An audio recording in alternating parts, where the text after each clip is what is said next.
Hello student, দেখো এই অঙ্ক আমরা কিভাবে করবো। বলেছে 2 থেকে 100 পর্যন্ত সমস্ত যুগ্ম সংখ্যাগুলি গড় চাইছে। তো গড় পেতে গেলে আমাদের প্রথমে যেটা করতে হবে, এদের মোট চাই। এবারে মোটটা আমি কিভাবে পাবো, সেটাই হচ্ছে ব্যাপার। অঙ্কটা খুব মজার অঙ্ক। দেখো এখানে যদি অনেকে আছে যেটা এখানে প্লেন লিখে লিখে করবে, কিন্তু তাতে অনেকটা সময় সাপেক্ষ। সেটা না করে আমি একটু অন্যভাবে করতে পারি, যেমন 2 plus 4 plus 6 plus dot equals to 100। এগুলো আমাকে করতে বলেছে। গোটাটা থেকে আমি এখানে 2 কমন নিতে পারি, তাহলে যেটা হয় 1 plus 2 plus 3 plus dot dot equals to 50। ঠিক আছে।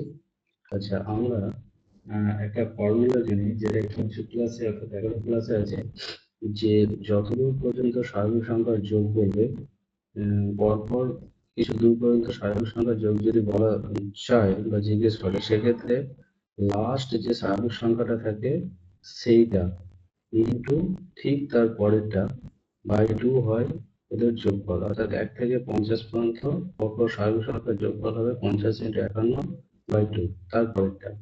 তাহলে এই দুটোর মধ্যে গুণ করে যেটা আসবে তোমার হচ্ছে 50 একে 50-এ 0 হতে হলো 5, 5 50-এ 250, 250 5 355। তো এটা কি চেয়েছে, বলছে গড় হল। আচ্ছা, এবার এদের গড় চেয়েছে, এটা আমি পেলাম সমষ্টি। তাহলে গড় সমান আমি কি পাবো, গড় সমান আমি লিখতে পারি টোটাল আমার এখানে সংখ্যা আছে দেখো 50টা, 1 থেকে 50-এর মানে 50টি সংখ্যা আছে।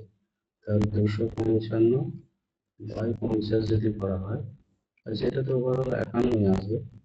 তো আমাকে কি চেয়েছে, এখানে সংখ্যাটি বড় হলে একটি অযুগ্ম সংখ্যা, অযুগ্ম তো বটেই, যুগ্ম নয়, মৌলিক নয়, ভগ্নাংশ নয়, তাহলে হচ্ছে অযুগ্ম সংখ্যা, অর্থাৎ 2 দ্বারা বিভাজ্য।